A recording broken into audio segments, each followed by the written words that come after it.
लक्ष्मण हाके यांनी ओबीसी समाजाच्या प्रश्नांवर भाष्य करत जातनिहाय जनगणनेची जोरदार मागणी केली आहे.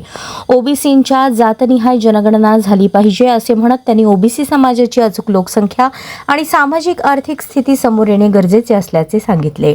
आरक्षण, शासकीय योजना आणि धोरणे प्रभावीपणे राबवण्यासाठी विश्वसनीय आकडेवारी आवश्यक असल्याचे त्यांनी नमूद केले.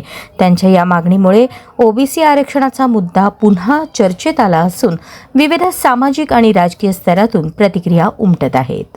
आपल्या आरक्षणातील घुसखोरी थांबली पाहिजे. महाराष्ट्रामध्ये ज्या गोष्टी घडतायत त्या ओबीसीच्या आरक्षणाच्या अनात माती कलवणाऱ्या घटना घडतायत. सरकार बेजबाबदार वागतंय. सरकारनं ओबीसीला वाऱ्यावर सोडलंय. असे अनेक प्रश्न घेऊन आज आम्ही हिंगोली जिल्ह्यातल्या सेनगाव तालुक्यातील जयपूर गावामध्ये 20वी सभा घेत आहोत आणि पहिल्या टप्प्यामधल्या आमच्या लवकरच 100 सभा होतील. पावसाचं वातावरण बघून या 100 सभा संपल्यानंतर आम्ही चलो मुंबई असा आम्ही नारा या महाराष्ट्रामध्ये देणार आहोत आणि तमाम महाराष्ट्रातला ओबीसी त्यांच्या मनामध्ये काय चीड आहे, काय संताप आहे आणि गावोगावचं आरक्षण कसं संपलं आहे हे आम्ही गेल्या 2 वर्षापासून ओरडून सांगतोय. पण आत्ता जशा जशा निवडणुका होत आहेत तशा तशा प्रत्येक नगरपरिषद, नगरपंचायत, जिल्हा परिषद, पंचायत समित्यांमध्ये आरक्षण संपल्याची जाणीव आता गावगाड्यातल्या महाराष्ट्रातल्या सर्वसामान्य ओबीसींना झालेली आहे.